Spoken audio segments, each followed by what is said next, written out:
অন্ধ বুড়ি রাস্তা দিয়ে সন্ধ্যাবেলা চলতেছে হারিকেন লইয়া। তো একজনে বলে, বুড়ি তুমি চোখে দেখো না কি? বলে, না তো। হারিকেন জ্বালাইয়া হাঁটো কেন? তুমি পথ দেখো, তুমি তো অন্ধ। অন্ধ বুড়ি বলে, ভাই আমি অন্ধ, পথ দেখি না তো, জানি ভালো করে, তারপরও কেন হারিকেন লাগাই না? হারিকেন জ্বালাইয়া কেন চলতেছি? আমি পথ দেখার জন্য না, কোনো মগায় যেন আমারে ধাক্কা দিয়া ফেলে না দেয়, এই সতর্কতার জন্য হারিকেন জ্বালাইছি। আরে বেঈমানের দল, কোন বেঈমানের মাথায় বাড়ি দেওয়ার জন্য শাহজালাল লাঠি নেয় নাই, তো লাঠি কেন হাতের মধ্যে নিয়েছে? নেওয়ার কারণ হলো, আমি জিকিরে দাঁড়ায় গেলাম, আমি নামাজে দাঁড়ায় গেলাম, বসে বসে কোরআন তেলাওয়াত করতেছি, তাসবিহ টানতেছি, পাগড়ি পরে আল্লাহর জিকির করতেছি। কোন বেঈমান আর নাস্তিক যদি হঠাৎ করে আমার মাথার পাগড়ি ধরে টান দেয়, কোন বেঈমান যদি আমার তাসবিহ ছিঁড়ে ফেলে, কোন বেঈমান যদি কোরআনের বিরুদ্ধে কথা বলে, রাসূলের ইজ্জতের উপর আক্রমণ করে, তখন আমার ইজ্জত, আমার আল্লাহর ইজ্জত, আমার আল্লাহ রাসূলের ইজ্জত, কোরআনের ইজ্জত, ইসলামের ইজ্জতটারে, আমার পাগড়ি, আমার দাড়ি, আমার টুপি, আমার লেবাস, আমার নবীর সুন্নতের হেফাজতের জন্য বেঈমানের মোকাবেলায় লাঠি ব্যবহার করতে হতে পারে। বেঈমানকে মারার জন্য না, আমার পাগড়ি ঠিক রাখার জন্য। আর যখন টান দিবি তখন তো দুই একটা খাবি বিসমিল্লাহ ছাড়া। এরে নবীর আশিক, মুসলমান সন্ত্রাসী না, সন্ত্রাসী ধর্ম না। যদি মুসলমান সন্ত্রাসী হইতো, মক্কার 13টা বছর পর্যন্ত নবীজিকে যেই পরিমাণ কষ্ট দেওয়া হলো, নবী একবারও প্রতিবাদ করেন নাই। নবীর হাঁটার পথে কাটা, আমার নবীর ঘরের চতুর্পার্শ্বে বেঈমানেরা দাঁড়ায় গেল অস্ত্র নিয়ে নবীরে হত্যা করবে। আল্লাহর নবী তরবারি হাতে নেন নাই, আল্লাহর নবী মিছিলে বের হন নাই, আল্লাহর নবী ধৈর্য ধারণ করে আল্লাহর কাছে দোয়া করেছেন। মদিনাতে যাইয়া 10 বছরে নবী তরবারি নিয়ে জিহাদ করেছেন। এটাই প্রমাণ করে দিলেন ইসলাম সন্ত্রাসী ধর্ম না, বরং সন্ত্রাস দমন করার ধর্ম। সন্ত্রাসী ধর্ম না, সন্ত্রাস দমন করার ধর্ম। বলেন নবীর উম্মতের দল ওমর দাঁড়ায় গেল, আমার বোন কালেমা পড়েছে মুহাম্মদের, বলে হ্যাঁ দাঁড়াও, মুহাম্মদের বাড়ি ঘরে যাব, আগে আমার বোনের খবরটা নিয়ে নেই। ওমর এবার মুহাম্মদের রাস্তা বাদ দিয়া আপন বোনের বাড়ি রওনা হয়ে গেল। বোনের বাড়ির দরওয়াজা এমন টাইমে পৌঁছলো, বোন আর ভগ্নিপতি আল্লাহর কোরআন মেলিয়া মেলিয়া পড়তে শুরু করতেছিল, কোরআন পড়তেছিল।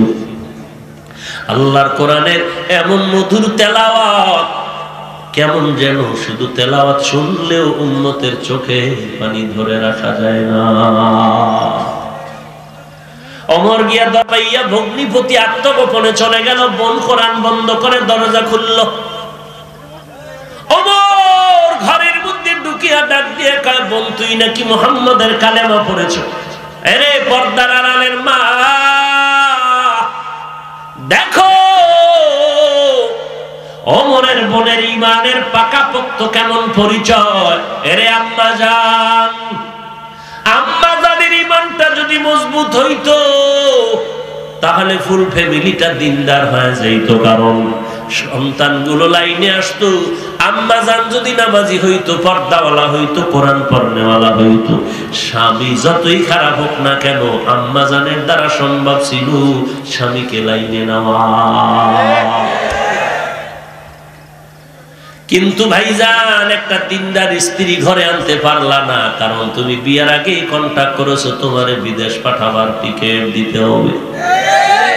কোরআনওয়ালা মেয়ে তো কখনো বিদেশ পাঠাবার টিকিট দিয়ে বিয়ে দিবে না, দিবে না।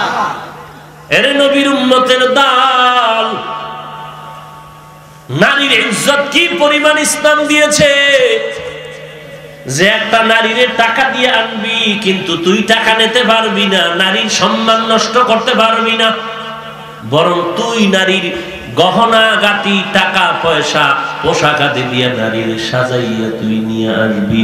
মাইয়ার বাড়ি কোনো অনুষ্ঠানও করবি না, যদি পারো পোলার বাড়ি কর, কারণ 16-17 বছর পর্যন্ত বাবাজান কম কষ্ট করিয়া মেয়েটারে খাওয়ায় নাই। এখন তুই বিয়া করিয়া এরপরে গোষ্ঠী শুদ্ধা লইয়া যাইয়া মাইয়ার বাড়ি সব খাইয়া সমান করে ফেলবি। ইসলাম এটা বলে নাই, ইসলাম বলে মেয়ের বাড়ি খাইয়া জুলুম করবি না। মেয়ের ইজ্জতটা যদি বাড়াইতে চাও, নিজে ছেলের বাড়ি অনুষ্ঠান কর, মেয়ের বাবারে শুদ্ধা সবাই খাওয়ায় দাও। কি পরিমাণ নারীর সম্মান! যৌতুক নিবি না।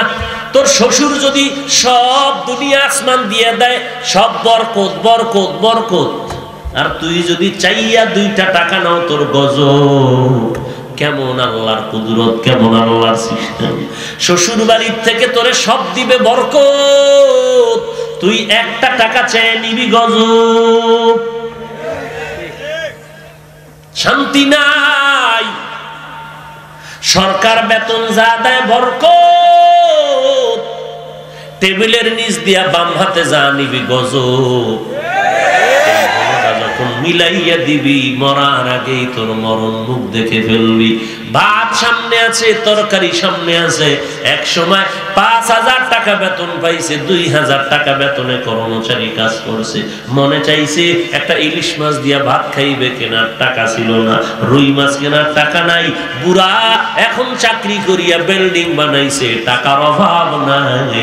ডাইনিং টেবিলে কত হরেক রকমের মাছ আছে, কিন্তু ডাক্তার কইছে খাবি না। তাকায় তাকায় দেখবি আর জিহ্বায় বাড়ি মারবি। যদি জিহ্বার ভিতরে দেও, আজরাইলে সে হাজির হয়ে যাবে। এরে আল্লাহর গোলাম, হযরত ওমর যখন বোনকে বলল তুই নাকি কালেমা পড়েছ, এরে পর্দার আড়ালের মা আসেনি? মা এদেশের মা বয়ান শুনেনি? হ্যাঁ, এরে পর্দার আড়ালের আম্মা জান, আমিও মায়ের সন্তান। বড় পীর আব্দুল কাদের জিলানীও মায়ের সন্তান। আমার মায়ার নবীও মায়ের সন্তান। খাজা মঈনুদ্দিন চিশতিও মায়ের সন্তান। ওসিডিসি এসপিআইজি উকিল ব্যারিস্টার এমপি মন্ত্রীরাও মায়ের সন্তান। এরে আম্মা জান, হাফেজে কোরআন মায়ের সন্তান। বড় বড় আল্লাহওয়ালা সাহাবায়ে কেরাম মায়ের সন্তান। তাহলে তোমার কত দাম, কত দাম, কত দাম, কত ধন্য গো মা তুমি! তুমি হাফেজের মা, তুমি আলেমের মা, তুমি নবীদের মা, তুমি সাহাবায়ে কেরামের মা, তুমি কোরআনওয়ালার মা, তুমি বড় বড় বড় বড় আলেম ওলামাদের মা, তুমি ম্যাজিস্ট্রেটের মা, তুমি ডিসিএসপির মা, তুমি এমপি মন্ত্রী সাহেবের মা। তোমার কপাল কত ভালো যদি নবীর আদর্শ নিয়ে কবরে যেতে পারো। এরে মা, ওই ফেরাউনের ঘরে থাইকা ফেরাউনের স্ত্রী আসিয়া আল্লাহর গোলামের রশিদে যখন গলায় পড়েছে, আল্লাহ কয় ওরে নবী যখন মেরাজে যাইতেছে, হঠাৎ যখন বাইতুল মুকাদ্দাস থেকে উপরে রওয়ানা, এমন একটা জমিনের উপর দিয়ে যাইতেছে, আর নবী নাকের মধ্যে বেহেশতের সুঘ্রাণ স্পর্শ করলো। জিবরাইল ভাই, কোথা থেকে বেহেশতের ঘ্রাণ পাইলাম? জমিনে নাকি জান্নাত আছে? বলে না না, জমিনের মধ্যে ফেরাউনের স্ত্রী আসিয়ার কবর থেকে জান্নাতের ঘ্রাণ।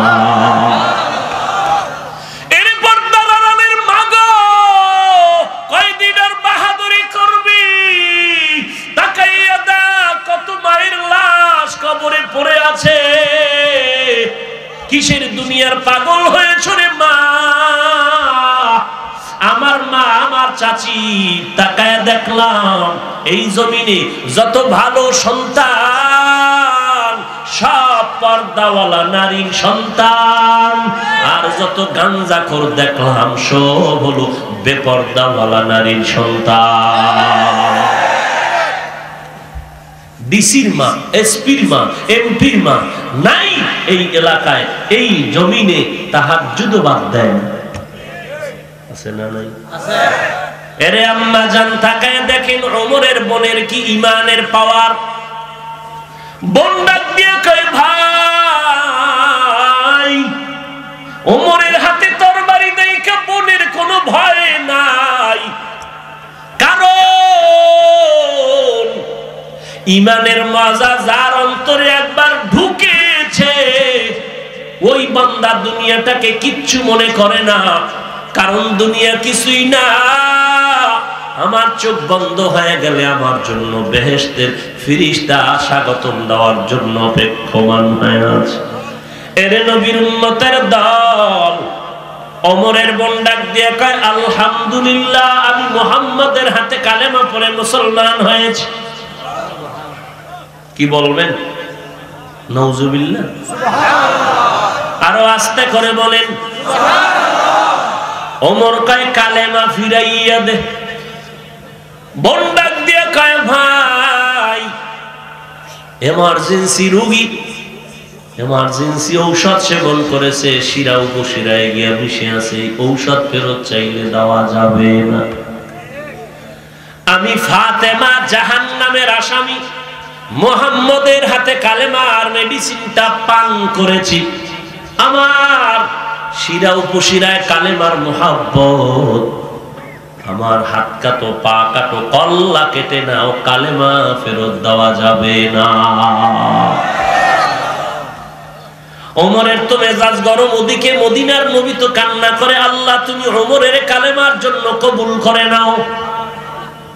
বোন যখন এই কথা বলল, ওমরের রাগ আরো আগুন হয়ে গেল, তরবারিটা বের করে তরবারির উল্টো পিঠ দিয়া বোনের শরীরের উপর আঘাত শুরু করল। বোনের নরম শরীরে তরবারির অগ্রপিঠের আঘাত, রক্ত বের হয়ে জমিন লাল হয়ে গেল। বোন এক পর্যায়ে মাটিতে লুটাইয়া পড়ে কান্না করে আর বলে, ভাই তুমি জানো আমার মা নাই, আমার বাবা নাই, আমি বড় অসহায়। আজ আমার মা আমার বাবা যদি কিনারায় থাকতেন, একটা ফুলের টোকা আমার শরীরে লাগতে দিতেন না রে ভাই। তারপর তুমি আমাকে যখন মারতেছো, মনের ঝালটা মিটাইয়া মারো, তবে মনে রাখবা তরবারি দিয়ে হাত কাটবা, পা কাটবা, কিন্তু কালেমার মোহাব্বত যে অন্তরে ঢুকিয়েছি ওই জায়গায় তোমার অস্ত্র তরবারি ঢুকবে না রে ভাই। যতই মারো তুমি মারতে থাকো, মারতে থাকো। এইভাবে বিনায় বিনায় যখন বোন কান্না করে, ওমরের দিলে মায়া লাগছে, ওদিকে আসমান থেকে রহমতের নজর পড়ে গেছে। আল্লাহ ডাক দিয়ে কয়, নবী কান্দা লাগবে না, আপনার দোয়া আমি এখনই কবুল করে ফলাফল দিচ্ছি। মান ইয়াহদিল্লাহু ফাহুয়াল মুহতাদ ওয়া মান ইউদ্লিল ফালান তাজিদা লাহু ওয়ালিয়াম মুরশিদা। আল্লাহ তাআলা বলেন, আমি যদি হেদায়েত দেই কেউ তারে গোমরা করতে পারবে না। এর নবীর উম্মতের দল, ওমর দৌড়ায় নবীর গর্দান কাটার জন্য, আর নবী কাঁদতেছেন আর আল্লাহ লিখতেছেন ওমর কালেমা রশি গলায় লাগাবে। আল্লাহর কারিশমা বড় কঠিন। মনে চাইতেছে তুমি ওয়াজ মাহফিল বন্ধ করে দিবা, ইসলামের আওয়াজ বন্ধ করে দিবা, দুনিয়া থেকে নবীর ইজ্জতকে নষ্ট করে দিবা। এর নবীর উম্মত যতই বেঈমানেরা কালেমার পতাকার উপরে আঘাত করেছে, ততই দেখা গেল যারা আঘাত করেছে তাদের বন্ধুরাই কালেমাওয়ালা মুসলমান হয়ে গেছে। ওয়া মাকারু ওয়া মাকারাল্লাহ ওয়াল্লাহু খায়রুল মাকিরিন।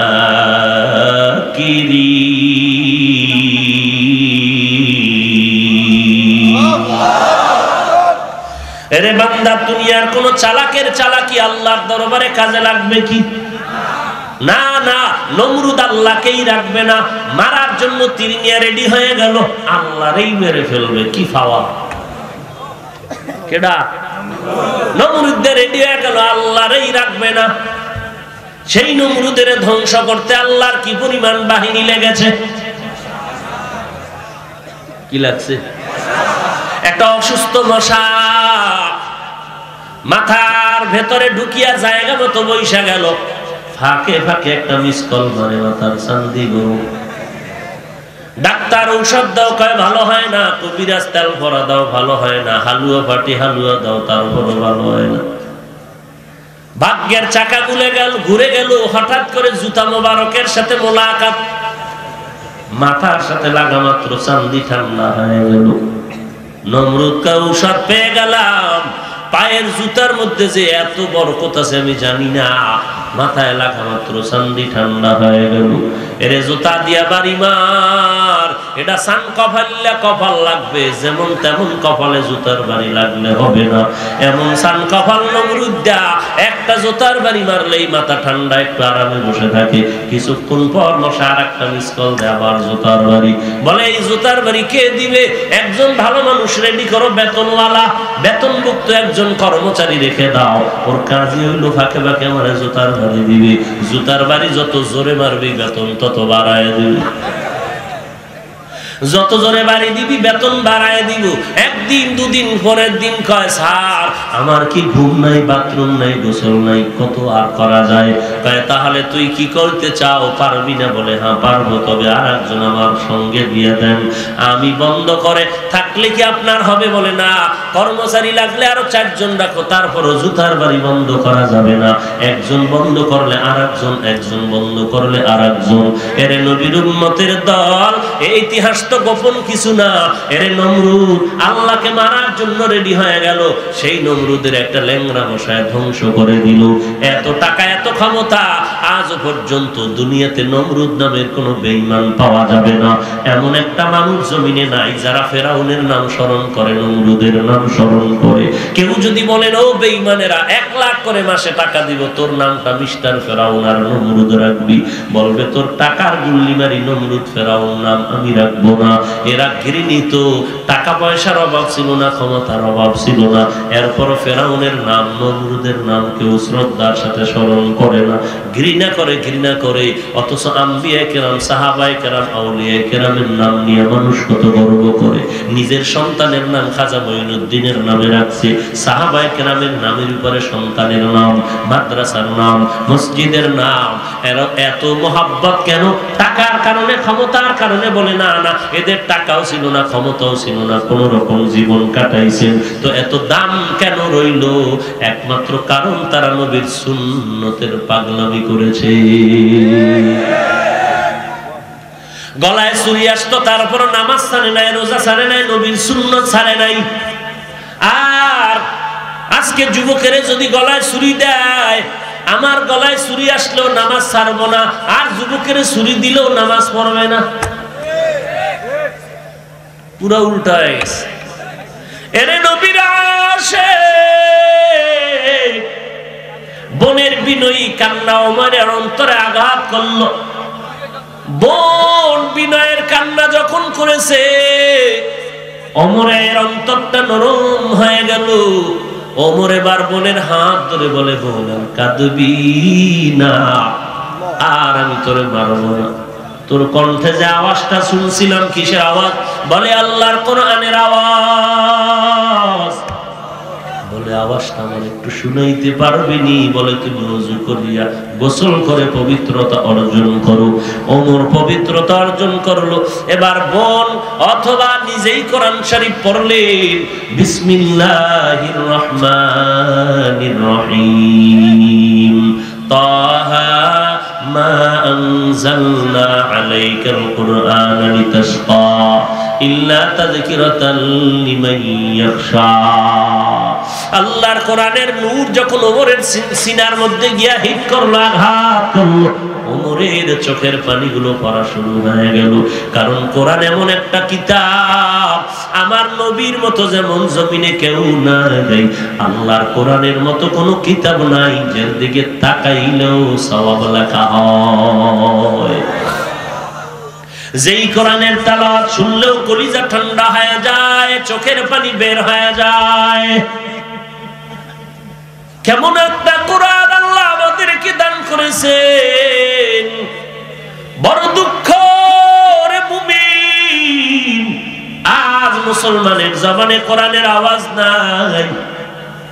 যদি বলতাম ভাইজান কোরআনটা শিখেন না কেন, কয় ব্যস্ত, ব্যবসা, চাকরি, স্কুল, কলেজ, ভার্সিটি, খোলা টাইম নাই।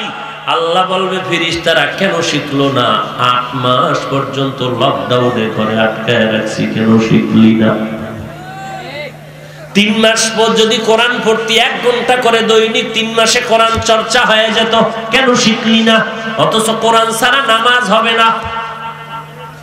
নামাজে কোরআন লাগে না তো, তাহলে শিখলে না রে কেন ভাই? আল্লাহর কোরআন এমন মজার একটা কিতাব, যেটা তাকায় থাকলে সওয়াব, পড়লেও সওয়াব, তরজমা করলেও সওয়াব। এমন একটা কিতাব জগতের কোন ধর্মের মধ্যে বানাইতে পারলো না। আজ পর্যন্ত এমন একটা কিতাব নাই যার মধ্যে ভুল নাই, কিন্তু কোরআন এমন একটা কিতাব যার ভেতরে কোনো ভুল তো নাই, কোনো সন্দেহের অবকাশ আছে? যালিকাল কিতাবু লা রাইবা ফীহি হুদাল লিল মুত্তাকিন। এটা এমন এক কিতাব যার মধ্যে কোনো ভুল নাই, মুত্তাকিনদেরকে জান্নাতের পথ দেখায় দিবেন। এর নবীর আশিক ওই ওমর এবার কোরআনের তেলাওয়াত শুনে দিলটা গরম হয়ে গেল।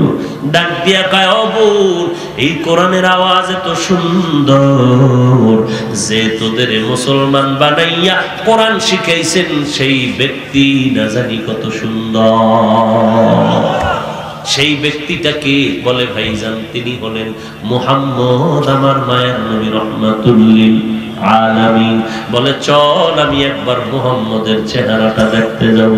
এবার নবীও কান্না করে, ওমরের ইসলামের খাদেম বানায়া দাও। ওমর তরবারি নিয়ে রওনা। এতক্ষণ ছিল গরম, এখন হয়ে গেল নরম। ভগ্নিপতি ওমরের নিয়ে নবীজির দরবারে রওনা। সাহাবায়ে কেরামরা পাহারা দিচ্ছেন আমার নবীকে। তাকায় দেখে ইসলামের দুশমন ওমর আসতেছে। নবীরে গিয়ে কয়, নবী অর্ডার করে ওমরের কল্লা ফালায় দেই। নবী বলেন জায়গা করে দাও, ওমর এখন আমাকে মারতে আসে নাই, নিজেই মরার জন্য আসতেছি। নবীজির কাছে গিয়ে ওমর তরবারি দিয়ে কয়, পয়গম্বর আমাকে মাফ করে দেন, আমি ভুল করেছি, এই তরবারি দিয়ে আমার গর্দান কেটে দেন। আর গর্দানটা কাটার আগে জান্নাতের বাসিন্দা বানাইয়া কালেমাওয়ালা মুসলমান বানায় দেন। নবীর হাতে হাতটা লাগাইলো। ওমরের অন্তরের মধ্যে ইমানের তাওয়াজ্জু যখন চলতে শুরু হলো, অল্প টাইমের মধ্যে ওমরের ইমানের স্পিরিট এত তাজা হয়ে গেল। 1 মিনিটের মাথায় ওমর তরবারি নিয়ে দাঁড়াইয়া বাইতুল্লাহর কিনারায় গিয়ে কয়, এরে বেঈমানের দল, একটু আগে আমি তোদের পক্ষের বন্ধু ছিলাম, এখন মুহাম্মদের বন্ধু হয়ে গেলাম। যদি মুহাম্মদের কিছু বলতে চাও, ওমরের তরবারি তাকে ফয়সালা করে দিবে। সেই ওমরের মেজাজ আছে তো? সেই ওমরের ইমানি স্পিরিট আছে? আছে? সেই ওমর তো বিড়ি টানতেন, তুমি টানো কেন? সেই ওমর নামাজ পড়তেন না, হ্যাঁ? তো তুমি বলো না কেন? তো তোমার এই স্পিরিটে কি হবে? অথচ ওমর একটা অনর্থক কথা পর্যন্ত জিহ্বা থেকে বলতেন না। যেই ওমর মাত্র নবীর কাছে গিয়া কালেমা পড়ে মুসলমান হইলেন, সেই ওমর কত দামি হয়ে গেল। 10 জন সাহাবায়ে কেরামের মধ্যে দ্বিতীয় স্থান পেল হযরত ওমর জান্নাতের সুসংবাদের মধ্যে। ওমর যেই পথে চলে ওই পথে শয়তান চলতে ভয় পায়। আরে যুবক, এই ওমরের ইতিহাস যদি সারা জিন্দেগি বলি শেষ করা যাবে না রে বাবা। এত দাম কেন? শুধু নবীর আদর্শের বরকতের কারণ। এই রবিউল আউয়াল তোমাকে আমাকে বার্তা বহন করে দেয়, নবীর আদর্শের মালা গলায় লাগাও। কুল ইন কুনতুম তুহিব্বুনাল্লাহ, ও নবী উম্মতের জানায় দেন, আমি আল্লাহকে যারা ভালোবাসতে চায়, ফাত্তাবিউনি, তারা যেন আপনি নবীর অনুসরণ করে। ইউহিব্বুকুমুল্লাহ, যদি করে আমি আল্লাহ তাদের মহব্বত করে গুনাহ মাফ করে দিব। এরে নবীর উম্মতের দল, আমার আল্লাহকে যদি ভালোবাসতে চাও নবীর অনুসরণ করো, মানে নবীর সুন্নতের আমল করো, নবীর সুন্নত মতে নখ কাটো, চুলগুলো রাখো, নবীর সুন্নত মতে পোশাক পরো, জুতাটা পায়ে ঢুকাও, নবীর তরিকা মতে খানার লোকমা দাও, নবীর তরিকা মতে হাঁটা চলা করো, নবীর তরিকা মতে ঘুমাও।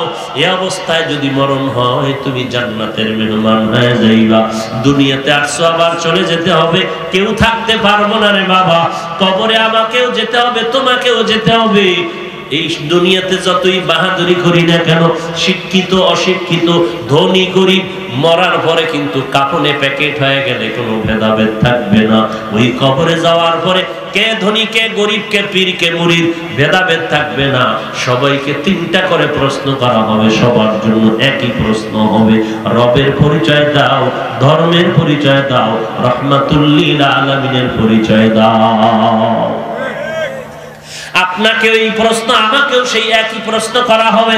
তবে দুনিয়াতে যারা রবের গোলামি করবে, ইসলাম পালন করবে, নবীর সুন্নাত আমল করবে, তারা কবরে গিয়া জবাব দিবে, রব্বি আল্লাহ, আমার রব আমার আল্লাহ, দ্বীনিয়াল ইসলাম, আমার ধর্ম হলো ইসলাম, আর কোনো ধর্ম নাই, আর কোনো আল্লাহ নাই, আর মুহাম্মদ আমার নবী। আল্লাহ অর্ডার করবে, কবরটারে বেহেশতের বিছানা বিছাইয়া দাও, জান্নাতের সাথে রাস্তা বানায়া দাও, জান্নাতের হাওয়া আসবে, আর এই জান্নাতি মেহমানটা ঘুমাইয়া যাবে। দুনিয়াতে ঘুমাইতে পারে না, রাতে নামাজ পড়ে পড়ে কান্না করে কাটাইছে, এখন বান্দা ঘুমায় যাবে, কিয়ামত পর্যন্ত ঘুমাবে, কেউ যেন ঘুমে ডিস্টার্ব না করে। আর যারা রবের গোলামি না করিয়া রবের সাথে বেঈমানি করলো, ইসলামের বিরোধিতা করলো, নবীর সুন্নতের জবাই করলো, মাথার চুলগুলো নবীর তরিকায় রাখে নাই, ওলামায়ে কেরাম বলার পরও আলেমরে গালি দিয়েছে, পাঁচ ওয়াক্ত নামাজ পড়ে নাই, ওলামায়ে কেরাম দাওয়াত দিয়েছে, আলেমদের গালাগালি করেছে, টুপিটা মাথায় দেয় নাই, টুপির দাওয়াত দিয়েছে, আলেমদের গালি দিয়েছে। এত টুপির বয়ান করেন কেন? এত সুন্নতের বয়ান করেন কেন? এত সুন্নত লাগে নাকি? এত সওয়াব লাগে নাকি? এত নামাজ লাগে নাকি? কত বাজে কথা বলেছে, হক কথা বলেছে, কোরআন হাতে নিয়ে সুদের বিরুদ্ধে বয়ান করেছে, আলেমরে উম্মত গালাগালি করেছে। আল্লাহর কবরে যাওয়ার পর যখন বলবে রবের পরিচয় দাও, বলবে লা আদরি, আমি কিছুই জানি না। এই গুনাহগার বেঈমানটা কবরে যাওয়ার পরে বেনামাজি, আল্লাহর ফেরেশতা বলবে তোমার ধর্মের পরিচয় দাও, জবাব দিবে লা আদরি, আমি কিছুই জানি না। এরপরে নবীকে দেখায় বলবে চিনুনি, বলবে লা আদরি, মুহাম্মাদেরও চিনি না। আল্লাহ বলবে আর সুযোগ দেওয়ার দরকার নাই, দুনিয়াতে আমি কম সুযোগ দেই নাই। আমার সূর্যের আলো, আমার বানানো চাঁদের আলো, আমার বাতাস, আমার পানি, আমার মাছ, আমার গাছের ফলাফল সব আমি আল্লাহ ফিরিয়ে দিয়েছিলাম। এরপরও বান্দা খাইয়া শুকর আদায় করে নাই। আর সুযোগ দেওয়ার দরকার নাই, দেরি না করে কবরের মধ্যে জাহান্নামের বিছানাটা বিছায়া দাও, জাহান্নামের সাথে একটা রাস্তা বানায় দাও, জাহান্নামের আগুন কবরে লাগায় দাও। আল্লাহ অর্ডার করবে, এরে কবরের মাটি, এই বেঈমান নাফরমানকে দুই পার্শ্ব দিয়া চাপ দাও, এমন ধরে চাপ দেওয়া হবে পাঁজরের হাড়গুলো চুরমার হয়ে যাবে। একটা নয়, দুইটা নয়, কবরের মধ্যে 99টা সাপ। এরে যুবক, কত মানুষের লাশের মিছিল দেখতেছো, যখন ঘর থেকে নামায়া নেয়, মা কান্না করে, বাবা কান্না করে, ভাই কান্না করে, বোন কান্না করে, কিন্তু কিছু করার নাই, সন্তানেরা পর্যন্ত কান্না করে, কিছু বলার থাকে না। অতএব বাবা, তোমার আমার মরণ যখন হয়ে যাবে, সাদা কাপড়ের প্যাকেটটা পেঁচায় কবরে দেওয়া হবে। আল্লাহর কোরআন সত্য, একটা কথাও মিথ্যা নাই রে বাবা। গুনাহ নিয়ে কবরে গেলে আযাব হবে, কথাটাও সত্য। এ যুবক, আজকে টুপিদারির কারণে আমরা না খায় মরি নাই, সম্মান কমে নাই, ওরে আল্লাহর বান্দা ইজ্জত কমে নাই, স্বাধীনতাও নষ্ট হয় না। এরে যুবক বলো, আল্লাহর মুহাব্বতে বলো, তোমার মতো যুবক সন্তান স্কুল কলেজে লেখাপড়া করে, 5 ওয়াক্ত নামাজি আছে না নাই? বালিশে মাথা লাগাইয়া একটু চিন্তা করবা, তুমি কেন পারো না? তোমার মতো যুবক তাকায় দেখো, RAB, army, police, BDR, doctor, professor, engineer, সাংবাদিক, সাহিত্যিক, কবি, উকিল, ব্যারিস্টার, এমপি, মন্ত্রী, দেখো 5 বেলার নামাজ বাদ দেয় না, অভাব নাই। কৃষি কাজ করে নামাজ ছাড়ে না, রিকশার ড্রাইভারি করে নামাজ বাদ দেয় না, শ্রমিকের কাজ করে নামাজ বাদ দেয় না। তোমার আমার মতো যুবকের অভাব নাই, তুমি কেন পারবা না রে বাবা? পায়ে হাত রেখে বলে যাই, তওবা করো, রবিউল আউয়ালে তওবা করো। আল্লাহ, গলায় ছুরি আসবে, মরে যাব, আর নামাজ ছাড়বো না, বেপরদায় চলবো না। আল্লাহ তুমি আমাকে মাফ করে দাও, নবীর তরিকা মতে চলার তৌফিক দাও। ও আল্লাহ, নবীর সুন্নাত অনুযায়ী চলতে পারি তৌফিক দাও। আয় আল্লাহ, খাঁটি তওবা করার তৌফিক দাও, তওবার উপরে মজবুত হয়ে চলার তৌফিক দান করো, আমিন। আল্লাহ তুমি আমাকে মাফ করে দাও, আল্লাহ তুমি আমাকে মাফ করে দাও।